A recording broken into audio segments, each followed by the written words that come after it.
Hello everyone, and now welcome to a game between Hawk versus WFZ. This game taking place on Turtle Rock. If you do send a substitute, send something around 20 minutes. I have somewhere to be, and I don't have time to cast long games today. So yeah, let's go ahead and move right on in here. This is a game between Hawk versus WFZ. You can see Hawk has spawned here in what I'll call the 10 o'clock position as the red human. Meanwhile, WFZ all the way on the other side of the map here on Turtle Rock spawning as the blue undead. Undead versus human on this in this matchup, and well, I've felt that undead has had a nice advantage in this matchup, and we'll see if WFZ will be able to capitalize on that advantage, or if Hawk will be the one to overcome and well, perhaps introduce some sort of new gameplays. Yeah, that map with the zoom out function. All right, well.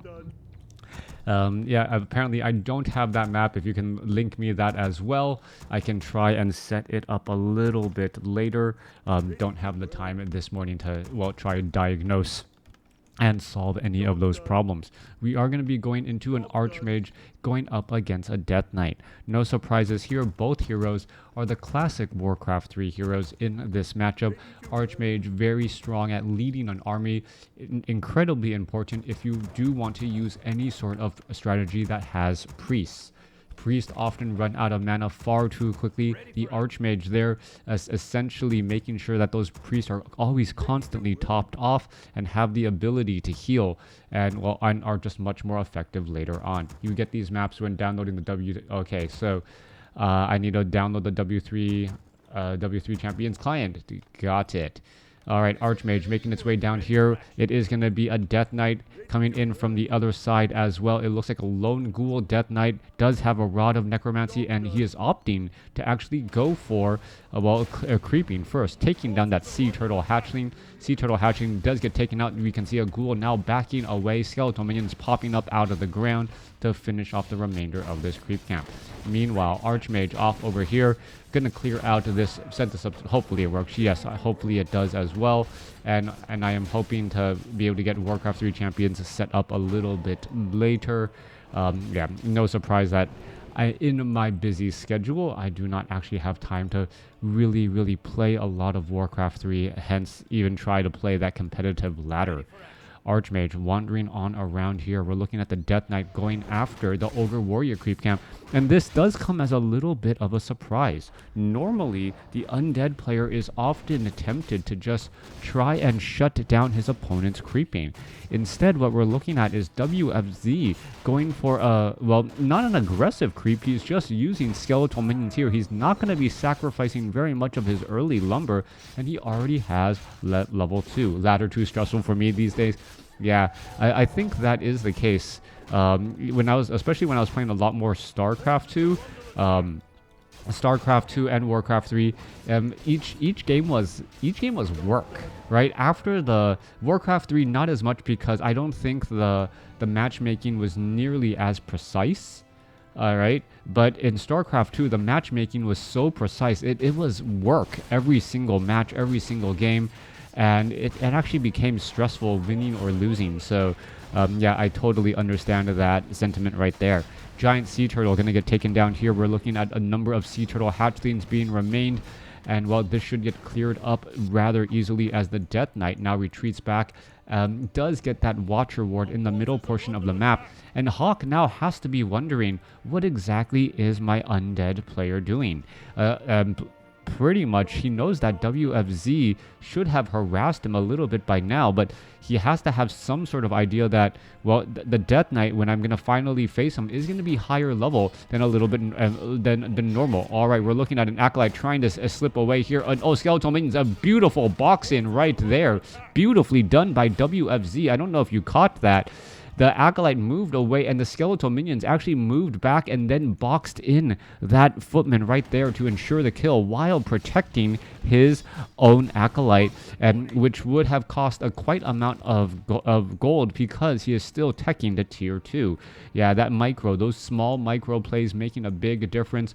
The overall effect on the game probably would have been about 150 gold overall, considering the gold lost during mining and the actual replacement of that acolyte. Maybe even a little bit more, as well, experience could have been given to the Archmage a little bit further away. Alright, Forest Troll going to get taken down here. We are already at level 3. Level 2 Water Elementals, level 1 Brilliance Aura, as the Death Knight looks to finish off a Gargantuan Sea Turtle. Text to tier 2 already completed for the human side. Hawk, he is building up a Mountain King, and he has decided to tech to tier 3, completely skipping Arcane Sanctums, Blacksmiths, or any other building, going for that castle first. Oh wait, no, where's that Blacksmith? Oh, there's the... Oh, Blacksmith's off over there. There you go. All right, I'm like, there's a Rifleman. How is there a Blacksmith out on the field? There it was. All right. Footman back across here. We are now getting up that Arcane Sanctum as well. This is a very fast, rifle caster, priest, and rifleman strategy. Too bad that a human does not get any sort of real upgrade for those riflemen at tier 3. I'm sorry, I still feel like riflemen could use a little bit more of a boost, give them an attack speed upgrade, faster loading of muskets at tier 3 if you are so concerned about that tier 2 timing push between human and night elf. And that's just my thought there. It seems like all the other races seem to be able to use mass range units. Crypt Fiends with Obsidian statues, Mass Headhunters, don't even get me started on Night Elf, as the Archmage and Mountain King now looking to back up. Salty about them Riflemen still. Well, it just seems like in games where you have maps like Turtle Rock, you have narrow passageways, and well, you want range units because choke points are incredibly important and incredibly devastating, since melee units can't all get into that position. And all the other races have a viable options to try and go for mass range, except for human. It just seems a little bit.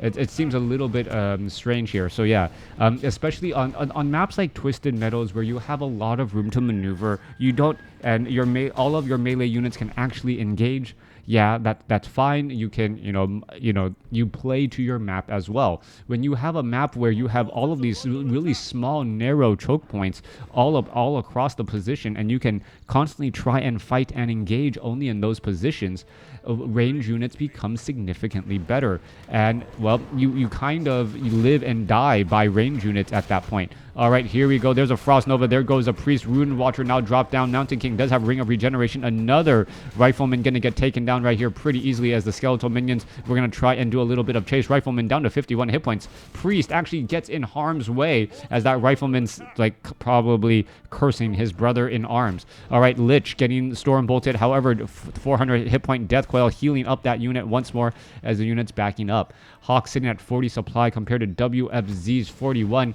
We're going to see that Rifleman be able to shoot his way out of that tough predicament right there. Rifleman dancing around and being able to do exactly that, joining back in on the fight. Two very low hit point Riflemen coming together. So far, we're looking at the Archmage picking up a dropped, perhaps or Mantle of Intelligence. Some item drop there, plus 11 damage on the Archmage. Scroll of Regeneration, perhaps going to be picked up, yes, as all of the priests were already taken down. Dwarves are good sprinters, very dangerous over short distances, as that dwarf was able to run back home.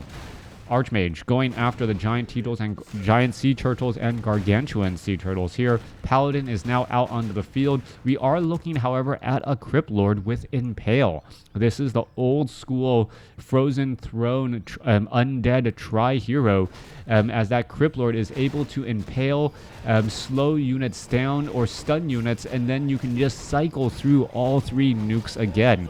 Death Coil, Frost Nova.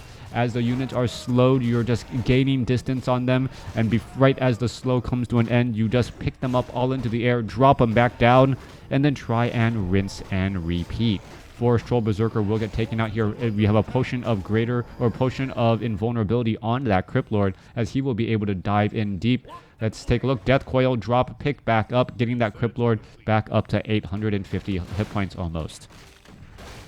All right, fastest running. Yep. Well, getting that Crypt Lord has been a much more promising endeavor as of late. Paladin gonna pick up a Scroll of the Beast here, not necessarily the item that he wants, knowing that his opponent with obsidian statues could easily turn them into destroyers and devour that. And once it is devoured, well, extra bonus damage healing on those destroyers, always rather scary. Coming back on the other side, Turtle Rock, being replayed and relearned as we are looking at water elementals going after, well, the Forest Troll Warlords and the Forest Troll Berserkers.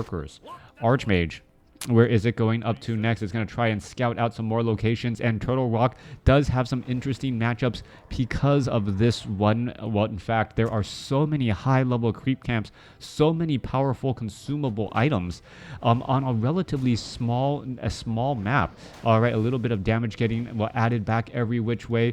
That Orb of Fire is going to, make it difficult to heal any of those units there, as the Ogre Warrior making their way forward and back. Mountain King does have Bash, does not have Thunderclap as of yet, as we see a Shockwave rip through all of these units here.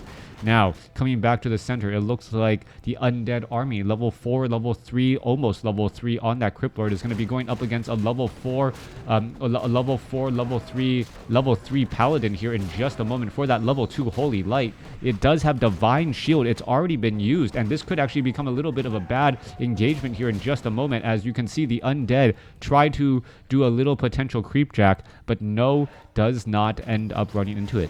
We can see that it is, the armor, the spiked carapace for the upgrade on the Crypt Lord over the beetles, and this does make a lot of sense. I mentioned earlier that on a map like this, where melee units are not as effective, that's exactly what we're seeing. I'm trying to have that one Crypt Lord in that front line in the correct spot with extra armor, making more sense than having those small pesky level 1 beetles ending up clogging up things a little bit more and not perhaps even able to make it to their opponent. All right, we're looking still at 58 supply compared to 50 Hawk, currently sitting at no upkeep. However, WFZ having the larger army and more gold in the bank, but upgrade advantage definitely for the human player. All right, Riflemen continuing to fight their way through. We're looking at 4-3-3 going up against 4-3-3 now. Hero levels are exactly the same, but we do have the War Song Battle Drums, one of the best items to have for this army, as it gives a damage bonus not only to the Riflemen, but all units as well, including the Paladin and that Mountain King. All right, Crypt Lord is at level 3. We are looking at Hood of Cunning. I don't know why it needs the extra agility, but more likely for that mana. 360 mana on a level 3 Crypt Lord. Belt of Giant Strength giving him over 1,000 hit points as well. He is a rather scary hero, as the unit's going to be getting into position here in just a second. What are they trying to do? This Town Hall may get destroyed before it is even going to mine a bit of gold. Already down to, out at 15 hit points. There's a Death Coil, Frost Nova. All the peasants are going to fall. Are they going to even try and save it? Yes, they are. And, trading 5 dead peasants for a single Scroll of Town Portal, I believe that is actually, for a Scroll of Town Portal, and, another Scroll of Town Portal. So, yeah, ahead 5 peasants right there. Can't even do the math. Trading Scrolls of Town Portal, except WFZ got 5 peasant kills. Perfect timing on that location right there. Unable to cancel the Town Hall. Probably didn't want to do it either anyways, but was able to get in a lot of damage onto all of those peasants, get a little bit more experience, and experience may be the defining factor in this game. Whoever has a little bit of that experience lead, perhaps gets a level 5 on that Death Knight first, will have a little bit more hero nuking ability. We're looking at 65 supply compared to 54. Army size definitely advantage for WFZ. Rifleman 3-0 upgrades with the War Song Battle Drums, and now adding in Inner Fire.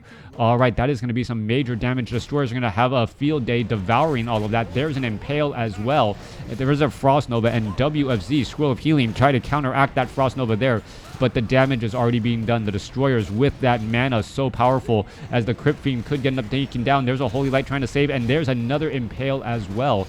Impale completely shutting down multiple units. Staff of Sanctuary trying to save some units as well, as we're looking at more damage coming across as well. Paladin has used another Holy Light trying to save multiple units. 63 supply compared to 49, as Hawk is just absolutely getting wrecked in this matchup here, trying to continue to move back. The great couple of Impales in the back. Thank you for the bits, as the Rifleman and Priest Sorceress continuing to battle it through. I believe this game is already in the bag though. 63 supply compared to 40. A Death Coil saving that Lich right at the last moment. Still has a Potion of Lesser Invulnerability there, and this has always been a problem. If your opponent is constantly just able to save all of his units, things just go from bad to worse. Paladin about to get taken down. Are we going to see a Staff of Sanctuary? No, we are not. No Potion of Invulnerability either, as we see the game come to an end. WFZ, total score of pretty even, I must say. Yeah, the total score looking very, very even, but it never really felt like WFZ was actually that far behind, or Hawk was that close. Looking at the army, I thought perhaps maybe the Rifleman upgrades would have been enough to give a little bit of that advantage. 3-0 upgrades compared to 0-0, but WFZ just had a larger army, and that initial Frost Nova followed by those Impales being able to slow down your opponent's attack while also and then stunning your opponent. It's almost like giving Undead the best of both worlds. Frost Nova almost acts like Thunderclap, slowing down your opponent's attack speed, not allowing them to deal as much damage while dealing good damage itself. Meanwhile, the Impale on the Crypt Lord able to stun multiple units right in a line and then remove damage that way. Thanks for watching. Thanks for listening. Hope you guys enjoyed it.